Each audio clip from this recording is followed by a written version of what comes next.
नमस्कार, मैं हूं मनीष और आप देख रहे हैं फ्लेम ऑफ थॉट्स। अगर आप वीडियो पर सिर्फ थंबनेल देख कर आए हैं तो मैं आपको बता दूं, इस थंबनेल से मैं पर्सनल तौर पर कोई इत्तेफाक नहीं रखता हूं। ना ही मेरा पर्सनल तौर पर ऐसा कुछ मानना है।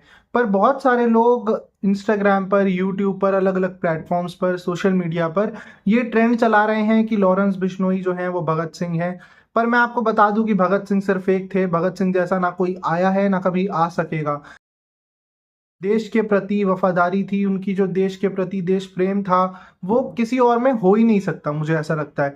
और जितने वो समझदार थे, जिस तरीके की बातें वो करते थे, उनके बहुत सारी फिल्में उन पर बन चुकी हैं और उनके व्याख्यान, उनकी जो बातचीत है, उसके किस्से, वो सब काफी आते रहते हैं और उससे पता लगता है कि उनके जैसा टेम्परामेंट जिस एज में वो थे उनकी तरह बन पाना किसी के लिए भी असंभव है।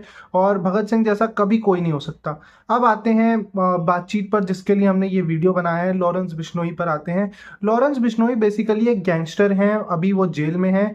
और ऐसा बताया जाता है कि वो भगत सिंह की कविताएं पढ़ते हैं, वो उनकी तरह लुक रखने की कोशिश करते हैं, इसलिए जो उनको पीआर, उनके जो पीआर एजेंट्स कह लो या जो उनको मानने वाले लोग हैं, वो इस तरीके की वीडियोस बना कि भगत सिंह से उनकी बराबरी करना, तुलना करना कहीं ना कहीं अनादर है भगत सिंह जी का, जो मुझे लगता है नहीं होना चाहिए।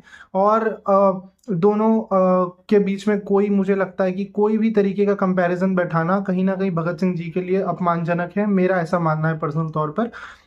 लॉरेंस बिश्नोई असल में करते क्या है? अभी कुछ समय पहले खबर आई कि उन्होंने इस बात पे अपना नाम लिया है कि जो बाबा सिद्दीकी जिनकी मृत्यु हुई वो हमारे गैंग ने की है। उन्होंने इस चीज़ का जो इल्ज़ाम है अपने ऊपर लिया। और उससे पहले वो जिम्मेदारी ले चुके हैं कि हमने ही सिद्धू मूसेवाला जो है उनको मारा है। और उससे पहले भी उनका जो नाम है वो कई ऐसे मामलों में जुड़ता रहा है। उनके दोस्त हैं गोल्डी बरार, जो ये सारी चीज़ें बाहर से करते हैं। और ऐसा बताया जाता है कि वो सारी चीज़ें मैनेज होती हैं। कोई बताता है दुबई से मैनेज हो रही है, कोई बताता है किसी और जगह से मैनेज हो रही हैं। कहीं से भी मैनेज हो रही हो, ये चीज़ें देश के लिए सही नहीं है। अभी सलमान खान के प्रति उनका थ्रेट आया है। मुझे लगता है कि अगर सलमान खान ने कुछ गलत किया है, जिसके बारे में बातचीत हो रही है, अगर उन्होंने कुछ गलत किया है तो कोर्ट उनको सजा देगा।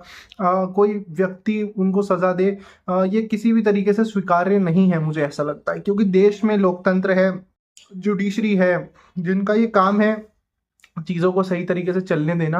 अगर इस तरीके से आज ये हैं, कल कोई और उठ के आ जाए, तो वो चीज़ें मुझे लगता है कि सही नहीं होंगी देश के प्रति। बहुत सारे लोगों का मानना है कि मैं शब्द नहीं बोलना चाहूँगा वो, पर वो एक अलग स्टेट की डिमांड करते हैं। उन्होंने ऐसा बोला, मेजर गौरव आर्य एक व्यक्ति हैं जिन्होंने ये बात बोली थी कि एक पर्टिकुलर जो कम्युनिटी है वो बहुत डरती है उनसे, तो उनको बाहर छोड़ देना चाहिए। मुझे लगता है कि आप इसको जस्टिफाई नहीं कर सकते। इफ समवन इज क्रिमिनल, अगर कोई क्रिमिनल है तो उसको क्रिमिनल ही रहने दीजिए, उसको भगवान मत बनाइए।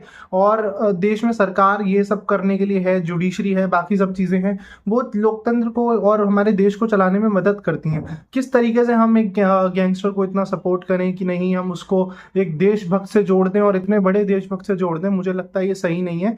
भले ही उनकी, मैं ये भी मानने को तैयार हूँ, अगर उनका भी देश के प्रति प्रेम है और वो बहुत अच्छे व्यक्ति भी हो, कुछ भी हो, पर एक देशभक्त से तुलना करना लॉरेंस बिश्नोई की, मुझे लगता है किसी भी रूप में सही नहीं है। चाहे आप लॉरेंस बिश्नोई को मानते हो, उनके फैन हो, आप भी ये बात से एग्री करेंगे मुझे लगता है कि लॉरेंस बिश्नोई जी को कंपेयर नहीं किया जाना चाहिए भगत सिंह से। बाकी अगर वो कुछ काम कर रहे हैं जिससे बहुत सारे लोग सहमत हैं, तो वो उनकी अपनी आइडियोलॉजी हो सकती है, अपनी समझ हो सकती है। पर कोई भी इंसान एक देशभक्त से बड़ा, एक जिस इंसान ने अपनी जान दी हो, एक जवान से बड़ा नहीं हो सकता है, और उससे उसकी बराबरी करना भी गलत है मेरे हिसाब से। और अभी जो ये सलमान खान वाला इंसिडेंट है कि सॉरी बोलो या इतने पैसे दो, जो भी चल रहा है, मुझे लगता है किसी भी रूप में स्वीकार्य नहीं है। सरकार को इसमें बिल्कुल हस्तक्षेप करना चाहिए, क्योंकि आजकल ये रिपोर्ट्स आने लगी हैं कि सरकार का हाथ भी हो सकता है इनके पीछे। इसकी जानकारी मुझे नहीं है, और जो लोग कह रहे हैं उनको भी ये जानकारी कहाँ से मिली, मुझे समझ नहीं आता कि सरकार सपोर्ट कर रही है इतने बड़े गैंगस्टर को, ये है वो है। मुझे लगता है कि लोगों को कॉन्स्पिरेसी थ्योरीज थोड़ी देखकर फैलानी चाहिए।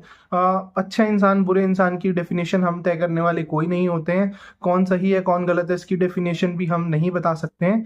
पर हम बस इतना बता सकते हैं कि जो चीज़ें गलत हैं, जो चीज़ें सही नहीं हैं किसी भी रूप में, उसको स्वीकारा ना जाए, तभी देश आगे बढ़ पाएगा। हम लोग एक देश के तौर पर आगे बढ़ पाएंगे। वरना हम अपने आप को कहीं ना कहीं अगर हम टुकड़ों में बांट लेंगे, कम्युनिटी में, रिलीजन में और बाकी सब चीज़ों में, तो हम कहीं ना कहीं देश को और पीछे ले जाएंगे। मुझे लगता है देश को आगे जाने की ज़रूरत है, पीछे जाने की नहीं।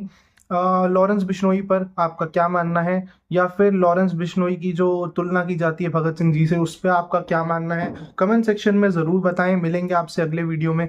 तब तक के लिए रखिए अपना ध्यान। वंदे मातरम। भारत माता की जय।